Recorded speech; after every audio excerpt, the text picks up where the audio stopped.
Minha alma encontrou finalmente onde pousar.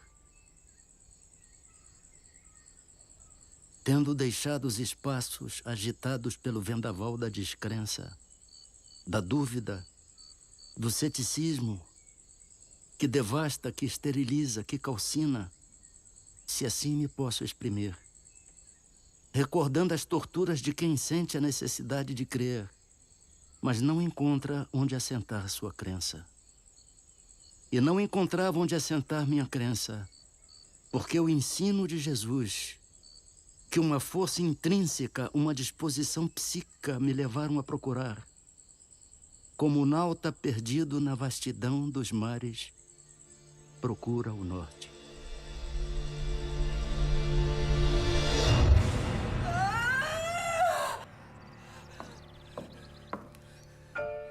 Vamos, dona Fabiana, só mais um pouco e a criança sairá. Força, minha filha, força!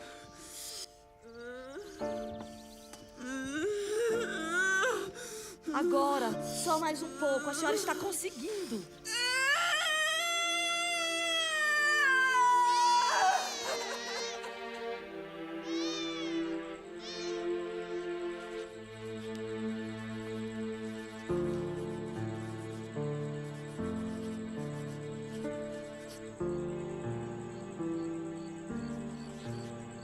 Nasci numa região quase inóspita no meio do sertão cearense. Um lugar onde a barbárie dos antigos conquistadores tornou-lo conhecido por Riacho do Sangue. Era um autêntico Bezerra de Menezes, família de grande influência na região, de honrarias, de disputas políticas e de ideias libertárias. Era filho de Antônio Bezerra de Menezes, capitão das antigas milícias e tenente-coronel da Guarda Nacional. Salve, doutor Antônio Bezerra. Salve, seu Altino. O que traz a estas bandas? São mantimentos e muitas encomendas também. Viagem longa, né, seu Altino? E cansativa. É um salve de lascar. Ainda muito jovem, não entendia o respeito que meu pai causava nas pessoas.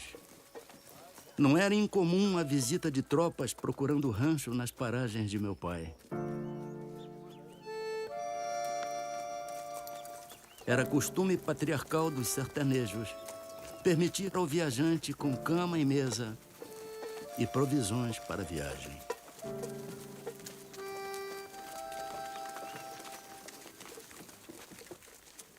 Trouxe o que lhe pediu, Altino? Mas é claro, né, seu Antônio? Ó, o menino Adolfo vai gostar disso. Muito bom. Adolfo, meu filho, corra! Corra, tem uma surpresa pra você.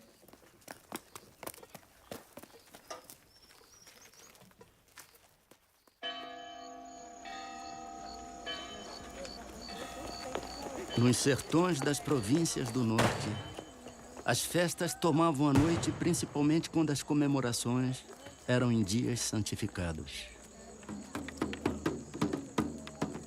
Um tambor! Nasci e criei-me no seio de uma família tradicionalmente católica. Aprendi aquela doutrina e acostumei-me às suas práticas, mas empiricamente, sem procurar a razão da minha crença. Dois pontos, entretanto, me pareciam luminosos no meio daquela névoa. Eram a existência da alma, responsável por suas obras, e a Deus, Criador da alma e de tudo o que existe.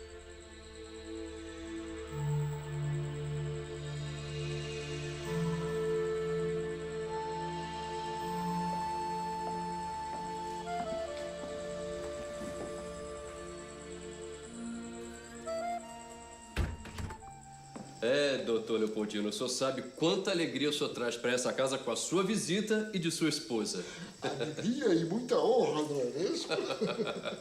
Aceita um licor? Sim. Merci, madame. Meu senhor. Obrigado, Fabiana. Mas, doutor Leopoldino, conte-nos aquela história. A família era mesmo de São João do Príncipe.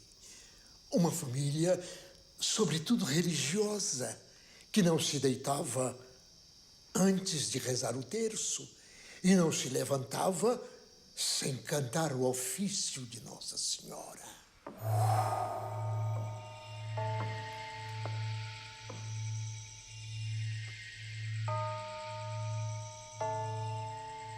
Onde está Hermínia? Espere, meu pai. Vou chamá-la.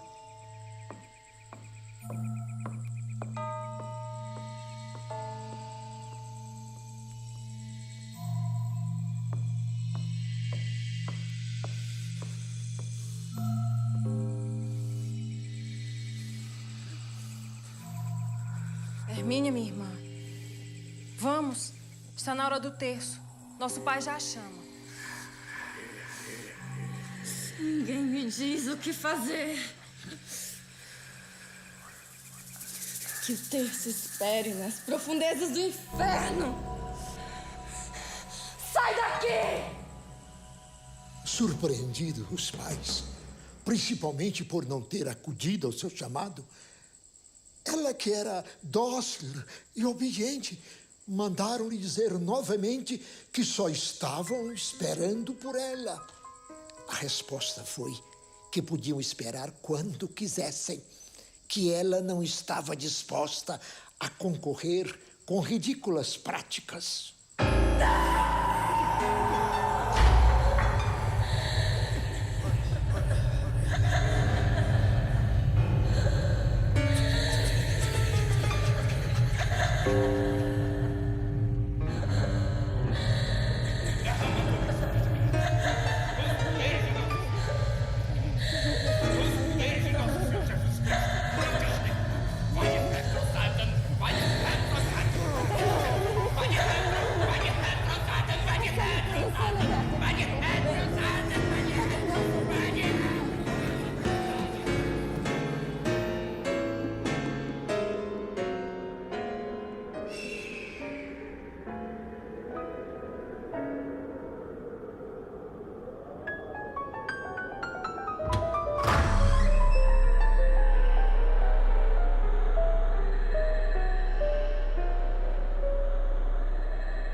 Quando voltou a si, estava livre do demônio.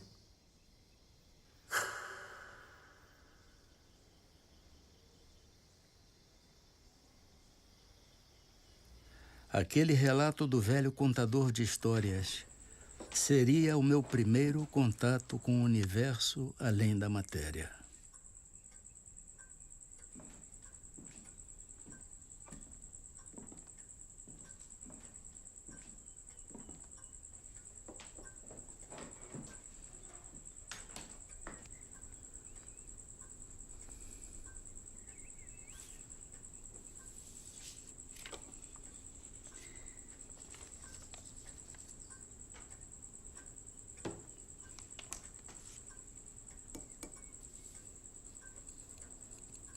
Por infortúnios e motivos políticos, tivemos que deixar o Riacho do Sangue em fuga. As perseguições aos ideais libertários se intensificaram na província. Um aliado político e parente, Major Facundo, fora assassinado e meu pai corria risco de vida.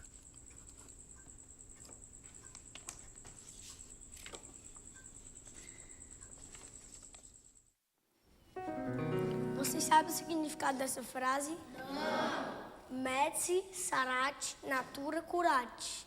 O médico trata, a natureza cura. Vamos repetir. Medici, sarat, natura, curate. Agora a frase toda. Medici, sarat, natura, curate. Ficamos 7 anos em Martins. O suficiente para aprender latim na escola da latinidade e substituir alguns mestres em suas lições diárias.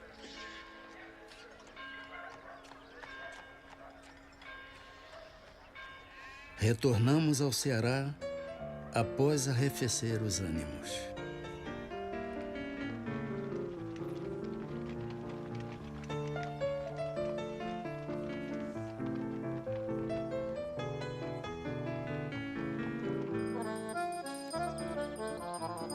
Quando estava finalizando meus estudos no liceu, meu pai ofereceu uma ceia aos amigos, o que era bastante comum. Mas aquela tinha um sabor diferente. Senhores, meu filho em breve irá deixar-nos para concluir os seus estudos superiores no Rio de Janeiro.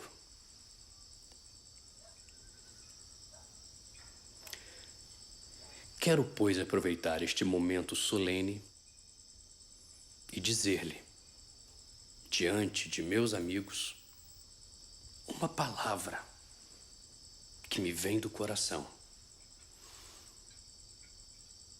A única e verdadeira felicidade que um homem pode ter na Terra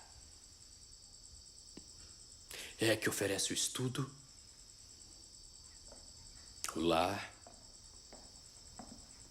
a família, os filhos. E se esta felicidade é a avis rara dos poetas,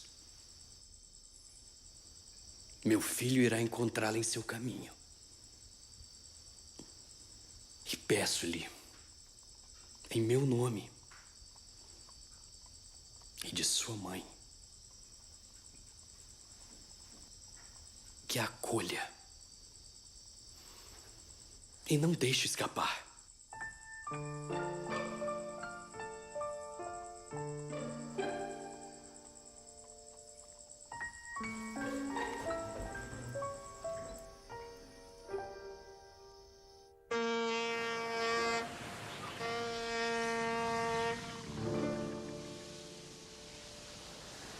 Alguns dias de viagem, fui despertado do sono letárgico em que estava mergulhado.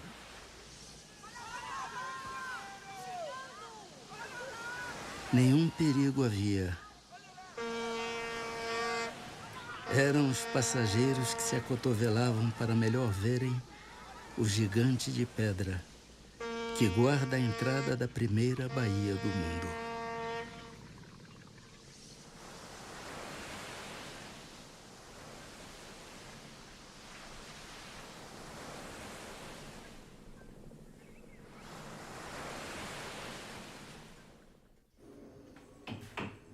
Era um jovem estudante de medicina e de pronto já me abatia o desafio de custear-me. Se não bastasse a falta de trato dos colegas, me era preocupante a dívida da pequena pensão e a manutenção de meus estudos.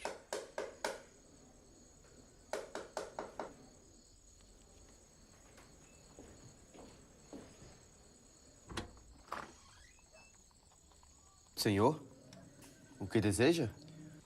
O senhor é Bezerra de Menezes, professor de aulas particulares. Sou. É que estou muito necessitado de aulas de matemática. Já há muito tempo não estudo matemática. Não sei se teria condições de lhe dar essa aula.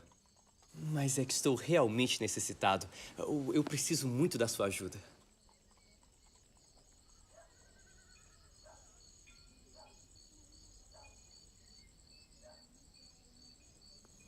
Está bem.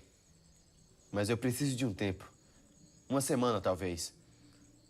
Para que possa estudar. Preparar-me para dar essa aula. Acordado, acordado. Aqui está o seu pagamento. Por favor, não. Pague-me só depois. Esse dinheiro o meu pai me deu como mesada. Se o senhor não aceitar agora, eu vou acabar por gastá-lo com futilidades. E quando chegar a hora certa, eu não vou ter como lhe pagar.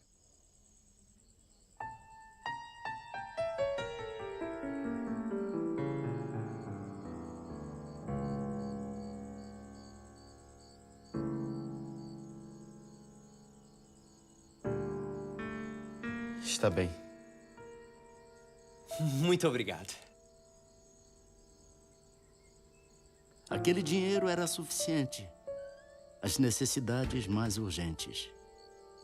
Mas o aluno nunca aparecera a uma única lição.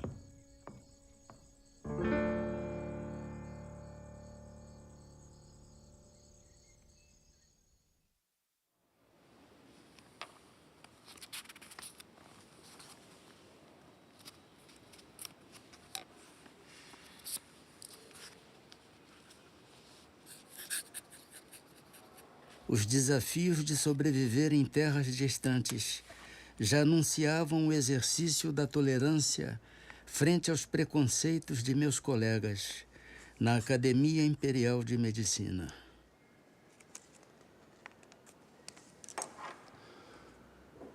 Do tupi, maracuia. Fruto que se serve ou alimento na cuia. Produzido pelas plantas do gênero Passiflora, da família das Passifloraceae.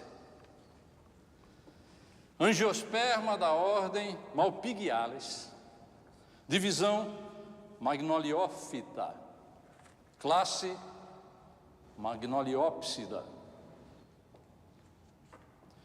Poderoso tonificante, anticonceptivo, calmante, hipnótico, hipotensor, refrescante antiespasmódico, antifebril, sedativo e sonífero.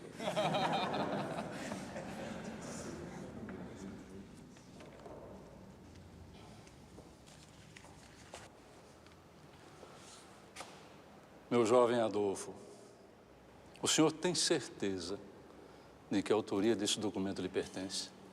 Certamente, professor. Então, diante de tão magnífico trabalho, o senhor não refutaria um exame oral? Dê certo que não, professor.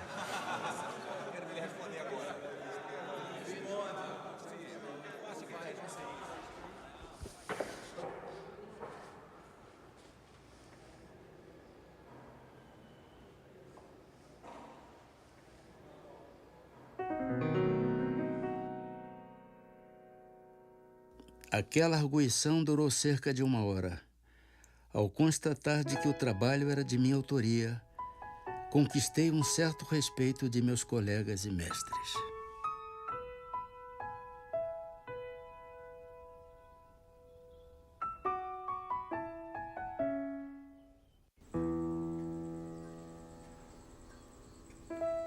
Tive a conclusão de meus estudos com uma tese sobre cancro, onde a defendi na presença do imperador.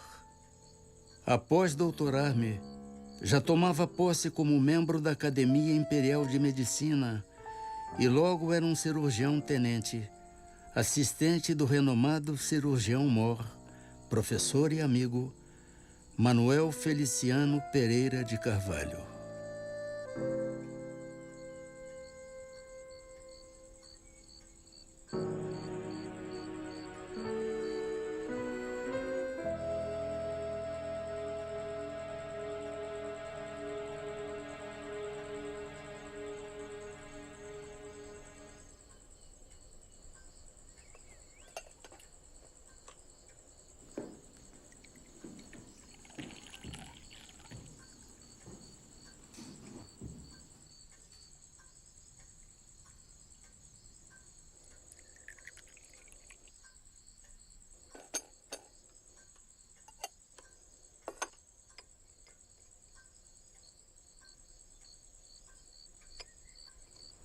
Maria Cândida.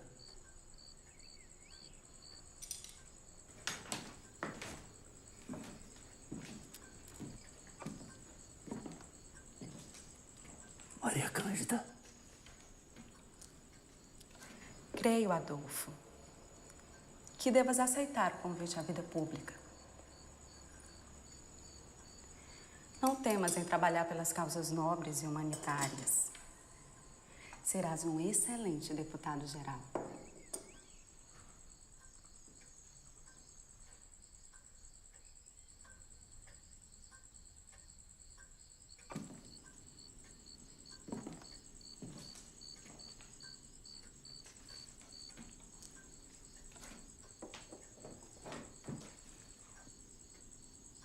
Maria Cândida me motivava entre duas paixões: a medicina e a política.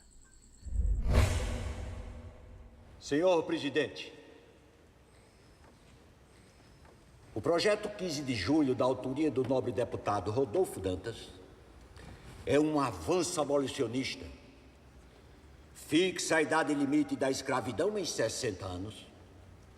As reações adversas ao projeto são os abusos praticados pelos abolicionistas. Senhor presidente, peço licença para uma intervenção.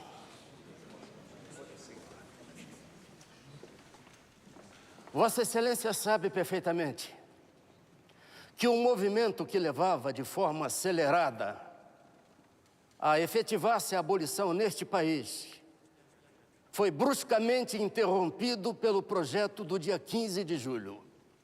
Não em Campos. Eu tenho a impressão que o nobre deputado pelo 6º Distrito veio a esta tribuna mais como representante de sua localidade do que mesmo para refutar as minhas proposições, que representam a mais pura verdade. Os fazendeiros de Campos, e eu dou testemunho, querem, como disse o nobre deputado, desenvolver as suas indústrias. Mas tem-se visto homens cultos, de elevada posição social mesmo, desconhecerem os princípios mais humanitários. E os abolicionistas querem e devem conter os desmandos destes homens, mas o fazem dentro dos princípios e dos limites determinados pelas leis deste país. Esses homens, senhor presidente, são capazes de cometer as maiores barbaridades contra escravos que são seus semelhantes. E o nobre deputado aqui disse e aqui qualificou que esses atos não passam de abusos de abolicionistas. Mas um abuso não justifica outro. Punam-se ambos. Me perdoe, nobre deputado, mas o que se vê é que esses bárbaros que se viciam, eu diria mesmo com furor ferino, os seus escravos, os seus irmãos, os seus semelhantes, até hoje não foram condenados pela lei. Vossa Excelência, pode apontar-me um fato de um abolicionista processado por violência contra a propriedade servil ser condenado? Não vai encontrar nenhum. Realmente, nobre deputado, eu não apresento um só, porque já que os senhores que torturam, barbarizam, se viciam os escravos que são seus semelhantes e não sofrem qualquer tipo de repressão, por que os abolicionistas deveriam ser punidos por salvarem vidas?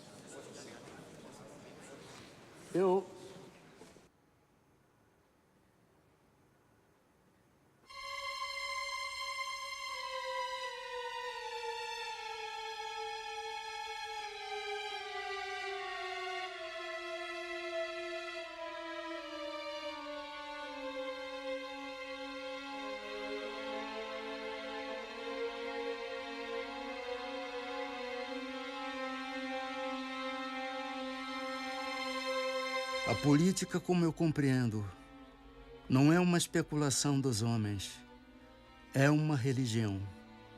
A religião da pátria, tão sagrada e obrigatória como o culto das verdades eternas que constitui a religião de Deus.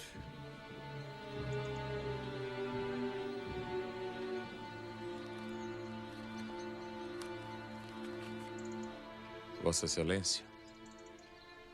Vossa Excelência?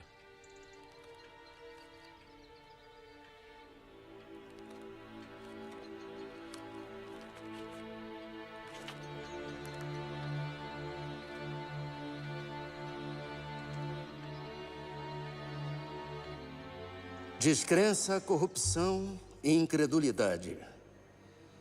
Eis, pois, senhores, o sumário de todos os sintomas que oferece o país, sobre o tríplice ponto de vista por onde o consideramos.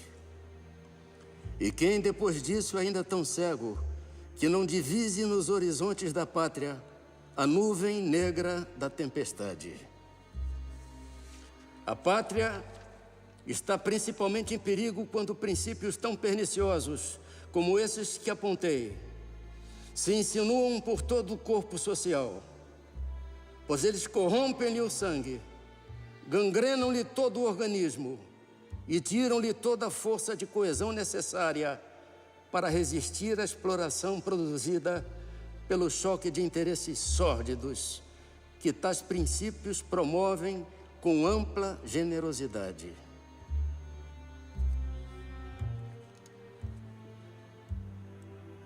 Senhores, a sociedade brasileira está gravemente enferma. As extremidades estão frias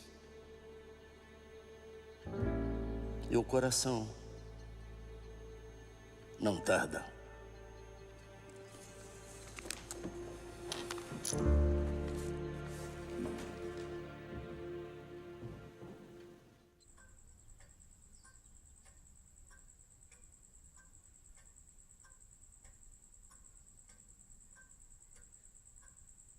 Abandonava a religião da pátria para dedicar-me à medicina.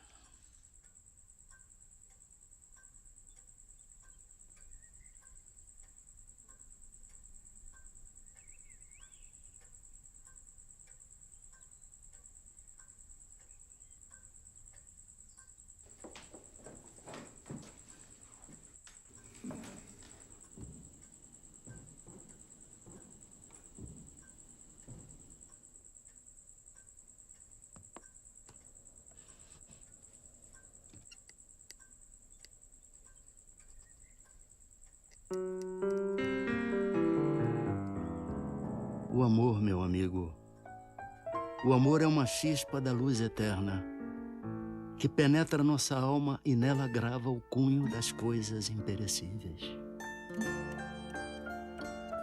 Pode o que amou não ter possuído a pessoa amada e, por exigência da natureza, afeiçoar-se a outra. Amor, porém, nunca mais sentirá. Se de fato amou da primeira vez, se não tomou por amor um sentimento transitório.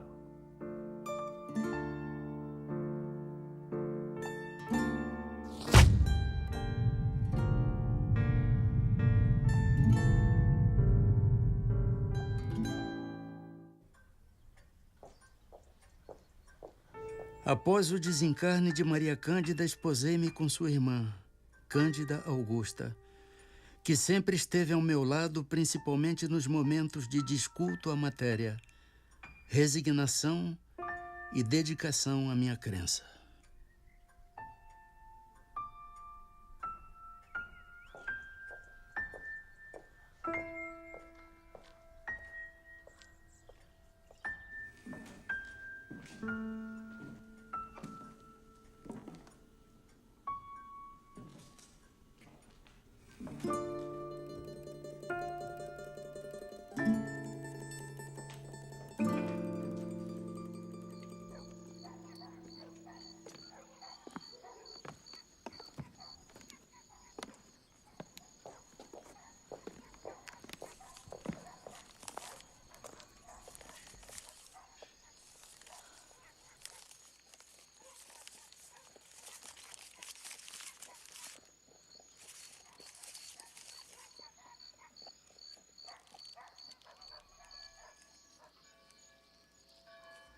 Era um presente de um colega. Ainda não sabia o motivo ao certo. Deu-mo na cidade e eu morava na Tijuca a 1 hora de viagem de bonde.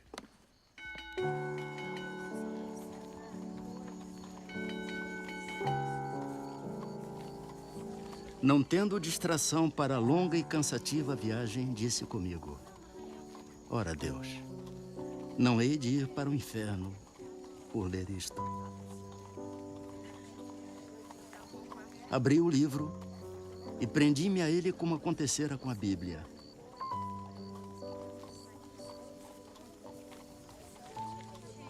Lia, mas não encontrava nada que fosse novo para o meu espírito. E, entretanto, tudo aquilo era novo para mim.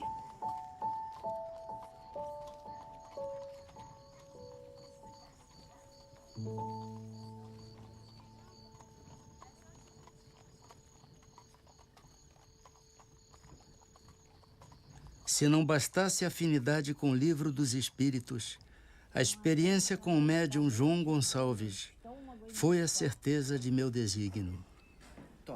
A crise de dispepsia que me abatia há 5 anos de tratamentos alopáticos fez com que aceitasse, ainda que desconfiado, a orientação do meu amigo Mário Lacerda. Fora Mário o encarregado à primeira consulta mediúnica.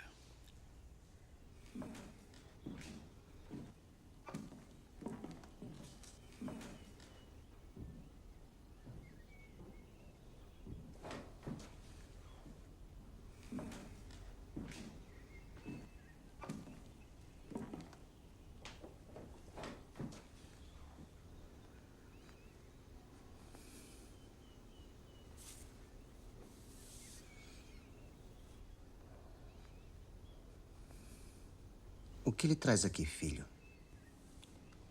Um amigo que sofre de uma enfermidade e, pelo que vejo... O seu amigo médico sofre de náuseas, tonturas, vômitos, ardências no estômago. A dor no peito não é do coração.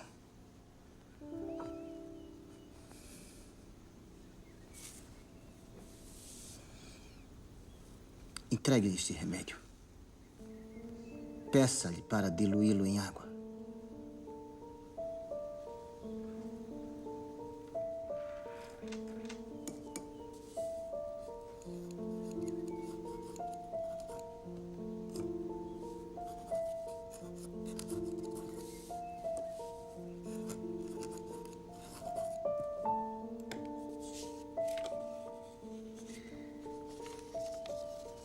Diga-lhe para seguir as orientações do humilde amigo.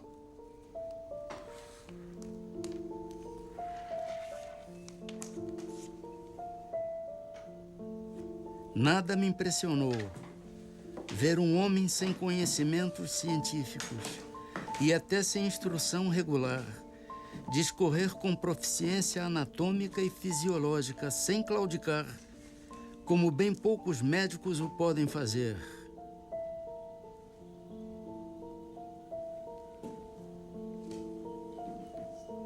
Em pouco tempo de tratamento, a doença desaparecia.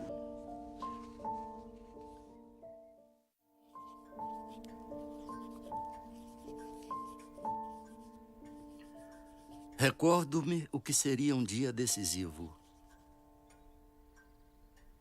Influência física nenhuma senti. Mas moralmente já me tornara outro homem.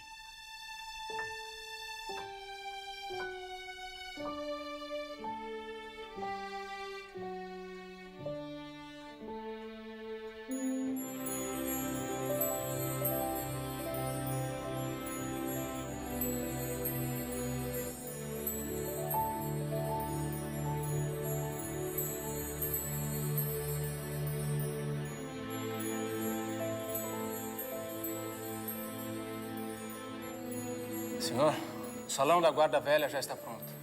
Os assentos estão todos ocupados. Os convidados o esperam. Por favor, me acompanhe.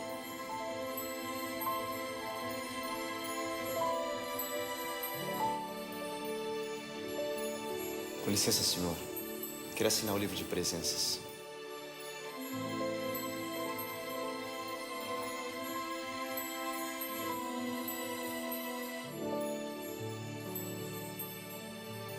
Que os bons espíritos o acompanhem, Senhor.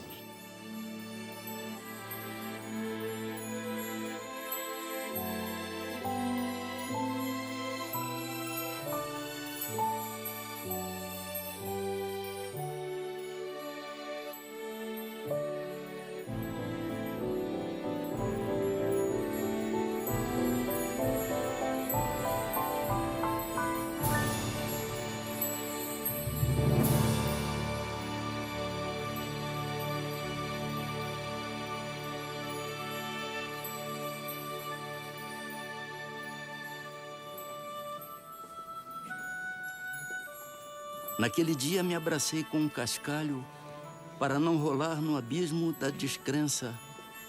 E como aquela mão me impeliu para ele, quebrou a meus olhos e me fez patente o brilhante nele contido.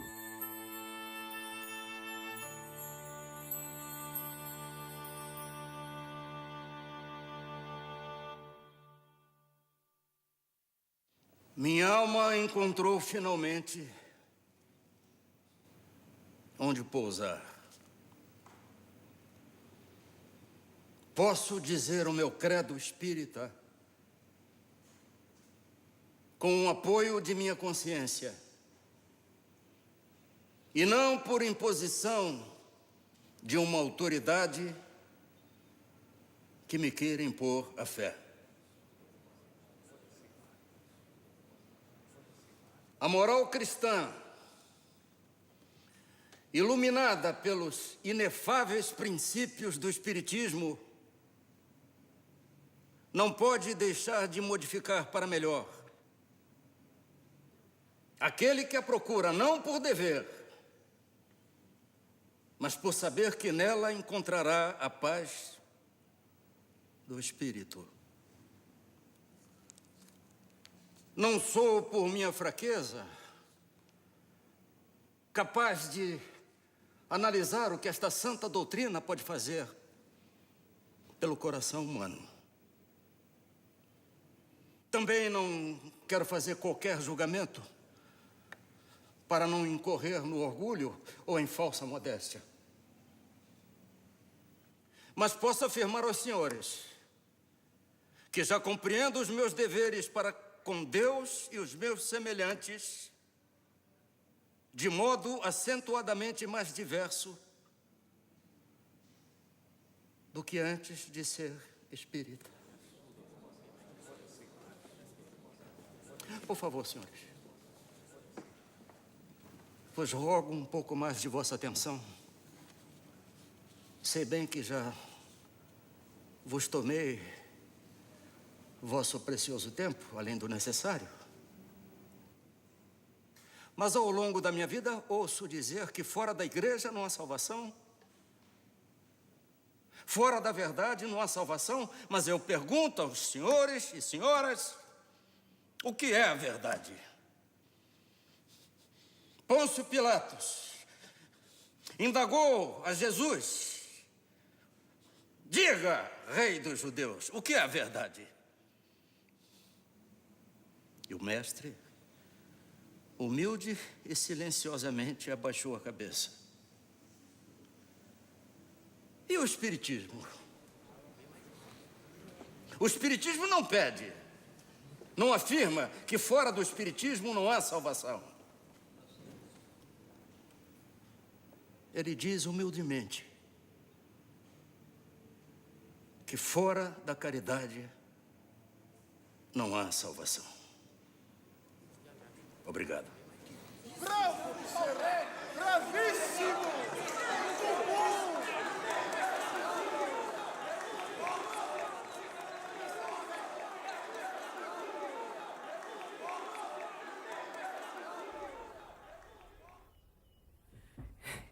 Não sei como ele vai receber essa notícia. Preocupado com o coração dele.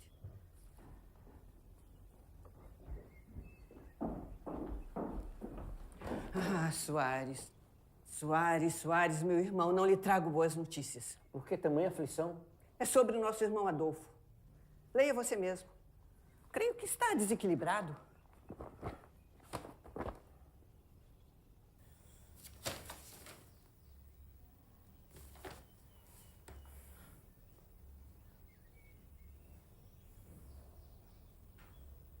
Está louco? Por que cometer tal pecado em público?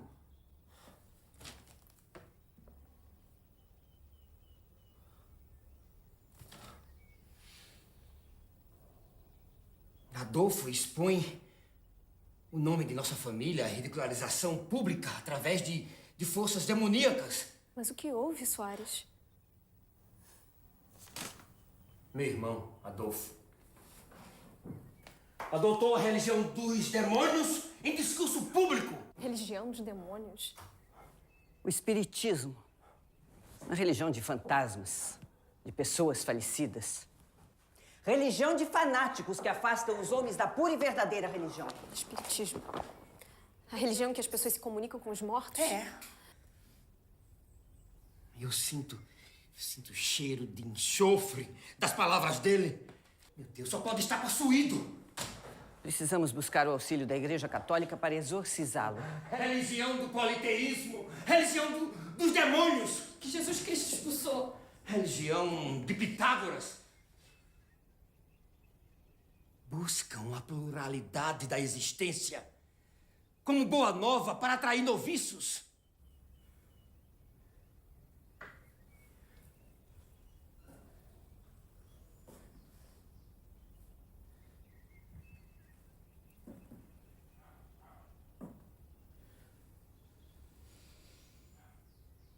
Como tiveste coragem, meu querido irmão? Como?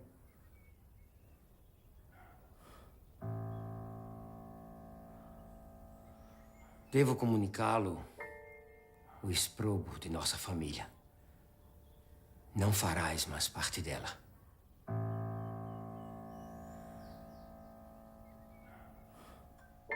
Devo dizer-lhe, estimado irmão, que colocaste o nome de nossa família à execração pública. Estás sob influência de Satanás. Não creis mais em Deus Pai Todo-Poderoso, Criador do céu e da terra, na Santíssima Trindade, na comunhão dos santos, na ressurreição da carne, na vida eterna, no Santo Papa, na Igreja Católica Apostólica Romana. Busque o auxílio de padres exorcistas para livrar-lhe deste mal, antes que seja punido por tamanha iniquidade. Concluo afirmando-lhe que não mais faz parte desta família. Seu irmão, Manuel Soares Bezerra.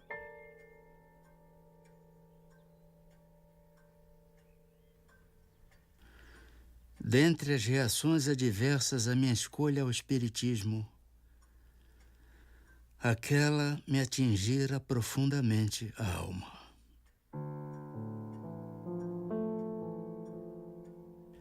Em resposta aos impropérios, escrevi-lhe uma extensa carta que me vinha do coração. Creio em Deus Pai Todo-Poderoso, Criador do céu e da terra. Creio em Jesus Cristo, seu dileto Filho, nosso Senhor e Redentor. Creio que a Igreja foi instituída por Ele para ensinar sua santa doutrina e que é assistida pelo Espírito Santo nesse santíssimo mistério. Creio na comunhão dos santos, na ressurreição da carne, na vida eterna. Não creio na lenda dos anjos decaídos, porque crer nisso valeria por negar a onipotência e a onisciência do Senhor. Não creio que o mal possa vencer o bem, eternizando-se como este no reino de Satanás. Não creio que um espírito criado pelo Senhor possa fazer-lhe frente, resistir-lhe e destruir-lhe os planos, e nem que o Senhor permita isso, servindo-se do rebelde para castigar o rebelde. Porque, nesse caso, Deus não criou o homem para o bem e para a felicidade. Não creio nas penas eternas, porque Deus é Pai. Não creio na infalibilidade do Papa, porque assim teríamos um Deus no céu e outro na terra. E a comunhão dos santos significa para mim a comunhão dos espíritos. Eis o meu credo e digo-lhe que tenho fé viva e esperançosa. Esperança firme de subir com Ele à sociedade de Deus na eternidade. Pouco nos resta de vida, a mim e a você. Pouco nos falta para nos encontrarmos onde, livres da obsessão da carne, possamos conhecer se tem ou não razão. Paz e amor em Jesus Cristo, nosso Senhor. Seu irmão, Adolfo.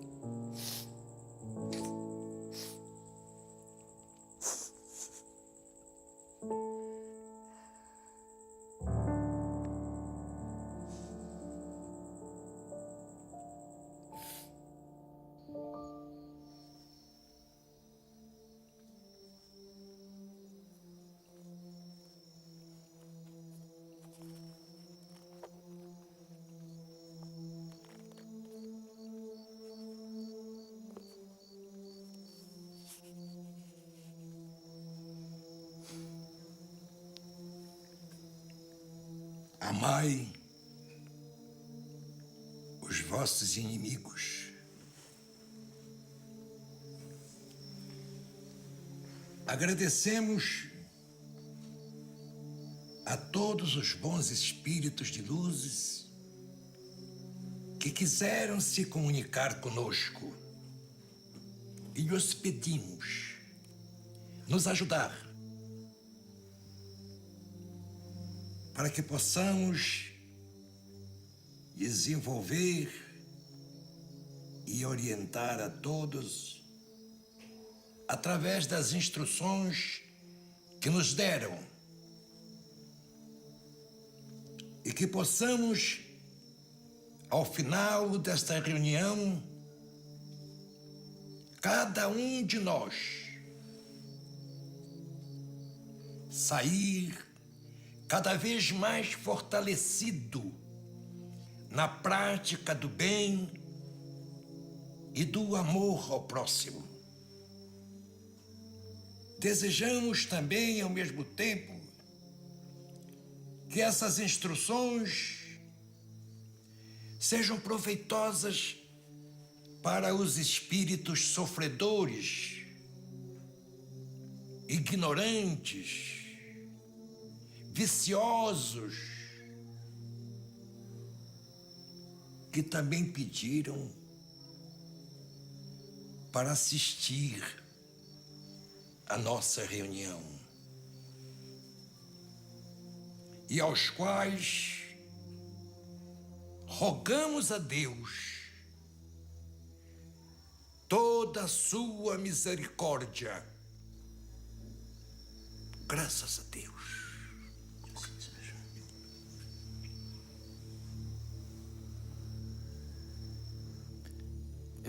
Peço licença para uma breve intervenção, se possível.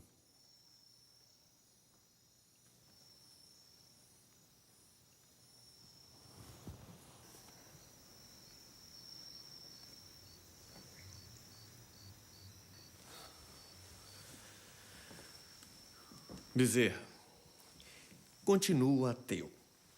E não somente por meus colegas, mas também por mim, venho convidá-lo a um debate público, a fim de provarmos a inexpugnabilidade do materialismo contra as pretensões do espiritismo.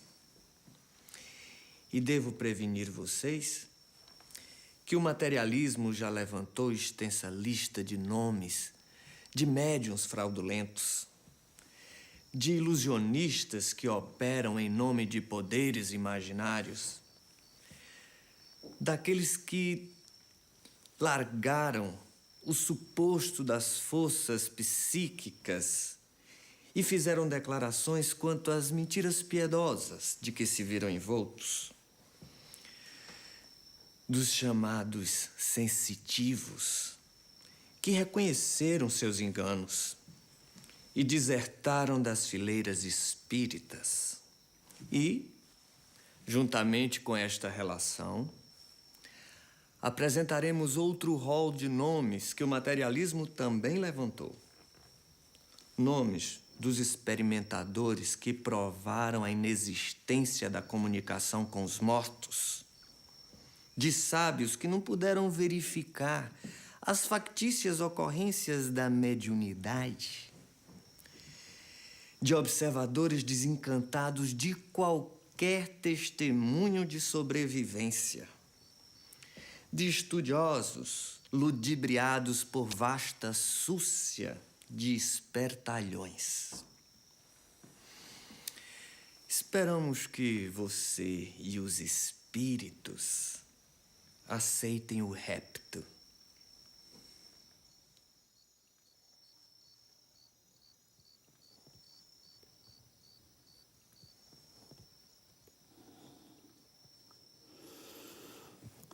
Sim, meu irmão.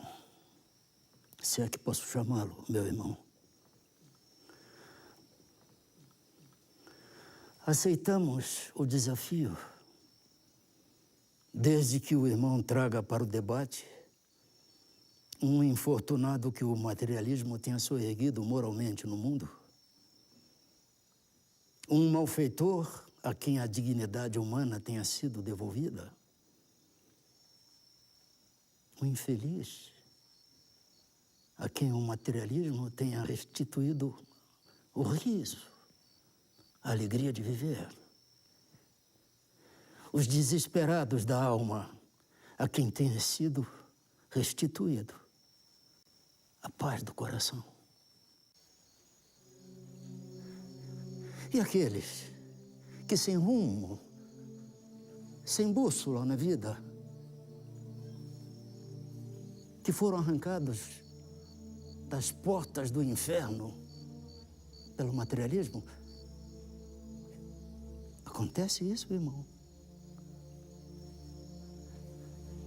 E aqueles nossos mais queridos irmãos,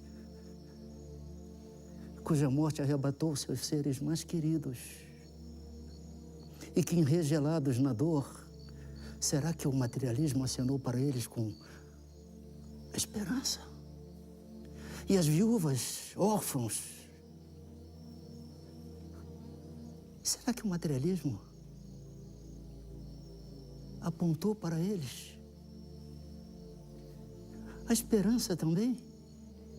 Para que não desfalecessem de dor, de desespero ante as cinzas do túmulo? Aquele que não perdoa foi ensinado pelo materialismo a perdoar?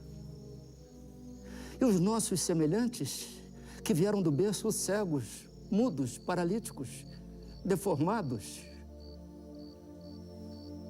será que o materialismo ensinou a eles a serenidade, a resignação, para que enfrentassem com paciência, com compreensão, com justiça, o quinhão de lágrimas que a eles a vida reservou? Ah, amigo, se você conhecesse a lei de causa e efeito, a lei de reencarnação, e eu lhe pergunto ainda, o suicida, aquele que tem essa ideia fixa na mente, o materialismo teria tirado de sua cabeça este ato que é considerado o crime mais afrontoso ao Criador?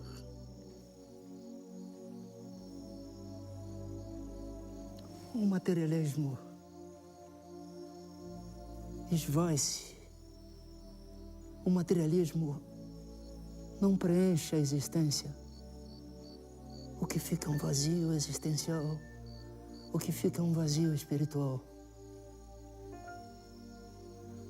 Traga-me, irmão, um só ser desventurado que o materialismo tenha tirado do cipó de sofrimentos neste planeta de expiação.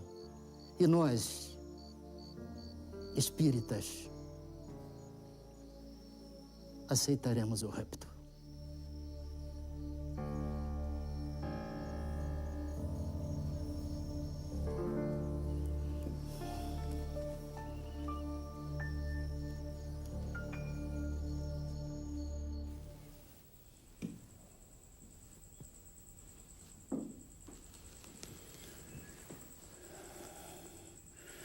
Há quanto tempo o Francisco está com febre?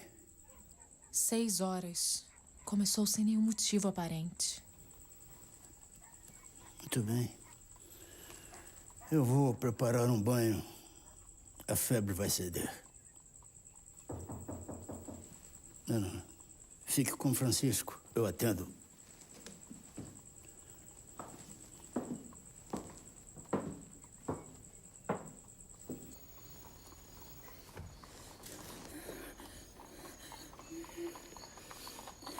O que foi, senhora?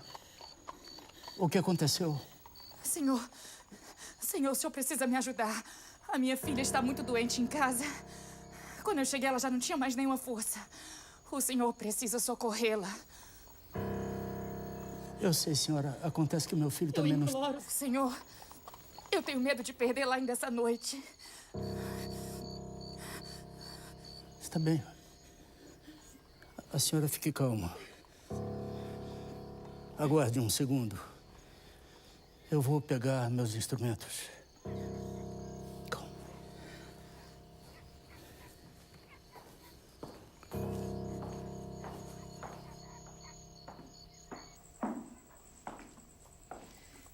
Quem era Adolfo?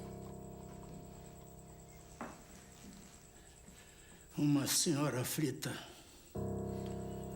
A sua filha está muito doente e necessitando de cuidados urgentes.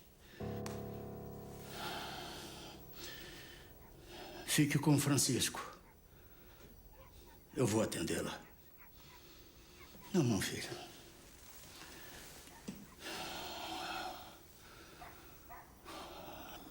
Senhor, em vossas mãos, eu deixo meu filho. Que assim seja.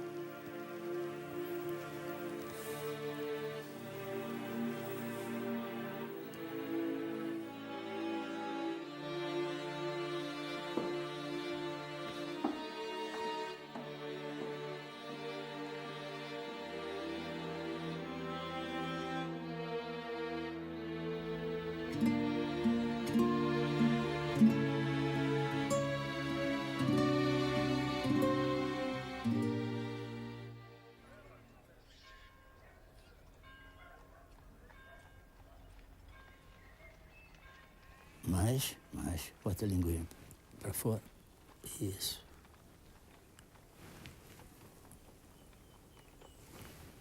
Está bom. Está bem. Pode vestir a criança, senhora.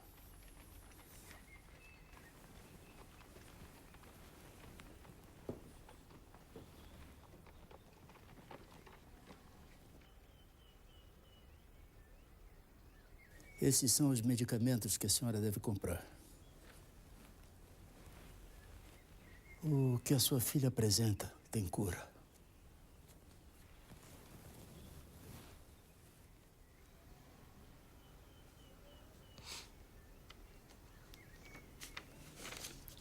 Me perdoa, doutor.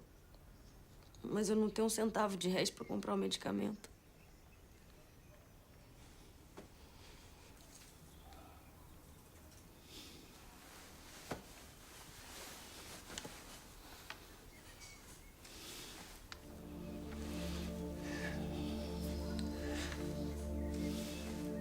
Tome, senhora. Isto lhe será mais útil. Eu não posso aceitar. Não posso.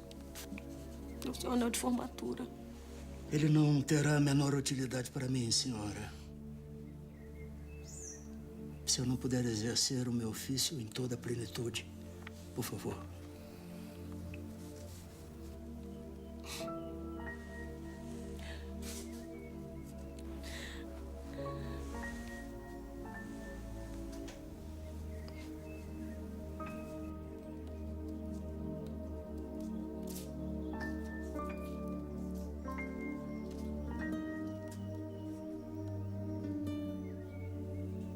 O médico verdadeiro não tem o direito de acabar a refeição, de escolher a hora, de inquirir se é longe ou perto.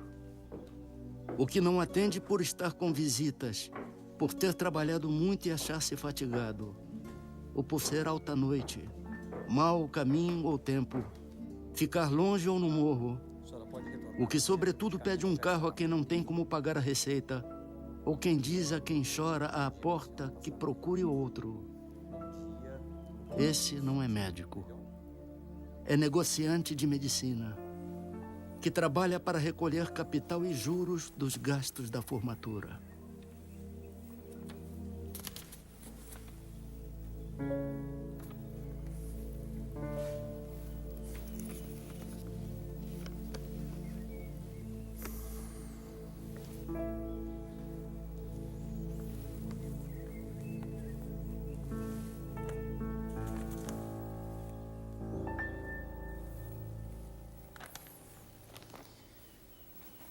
Nós já temos inúmeras dívidas do Dr. Bezerra de Menezes. A senhora tem como pagar o medicamento?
Procurei sem descanso arrancar de mim os maus instintos naturais e substituí-los pelas virtudes cristãs. Tendo fé, tenho esperança. E quanto à caridade, procuro tê-la o mais que me é possível.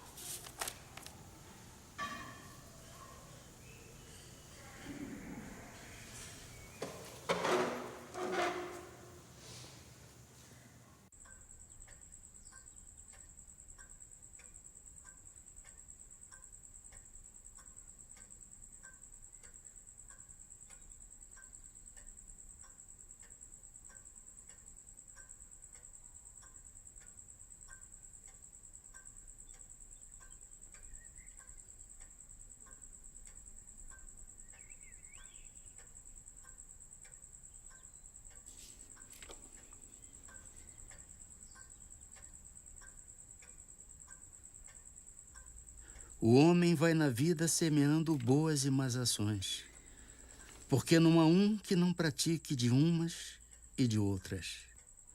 O mais puro espírito tem suas fraquezas. Nenhuma ação da criatura humana é esquecida ou desprezada.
Amemo-nos uns aos outros, segundo a palavra do Mestre que nos reúne, sem desarmonia, sem discussões ruinosas, sem desinteligências destrutivas, sem perda de tempo nos comentários vagos e inoportunos, amparando-nos reciprocamente pelo trabalho, pela tolerância salvadora, pela fé viva e imperecível.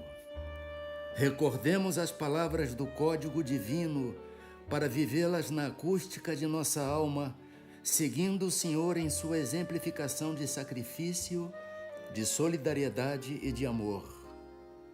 Eu sou o caminho, a verdade e a vida. Ninguém irá até o Pai, senão por mim.